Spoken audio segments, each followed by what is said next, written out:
ಸಾಕ್ಷ್ಯ ಸಂಗ್ರಹಕ್ಕಾಗಿ ಸಂಸದರ ನಿವಾಸಕ್ಕೆ ಆಗಮಿಸಿದ ಫೋರೆನ್ಸಿಕ್ಸ್ ತಜ್ಞರ ತಂಡ. ಸಂಸದ ಪ್ರಜ್ವಲ್ ರೇವಣ್ಣ ವಿರುದ್ಧ ಅತ್ಯಾಚಾರ ಪ್ರಕರಣ ದಾಖಲಾಗಿರುವ ಹಿನ್ನೆಲೆಯಲ್ಲಿ ಸಾಕ್ಷ್ಯ ಸಂಗ್ರಹಕ್ಕಾಗಿ ನಗರದ ಸಂಸದರ ನಿವಾಸಕ್ಕೆ ಎಫ್ಎಸ್ಎಲ್ ತಂಡ ಆಗಮಿಸಿದೆ.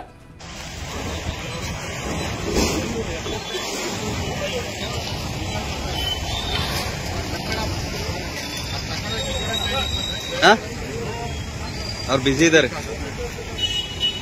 थोड़ी बता इधर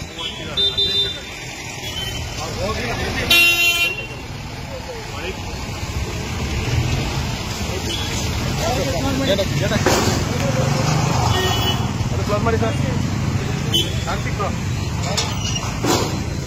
ಎಲ್ಲಣ್ಣ ಎಫ್ಎಕ್ಸ್ ಟೀಮ್ ಹಲೋ ಸಂಸದರು ನಿಮ್ಮ ಪಾಯಿಂಟ್ ಹಾಕಿ ನೋಡಿ ಸರ್.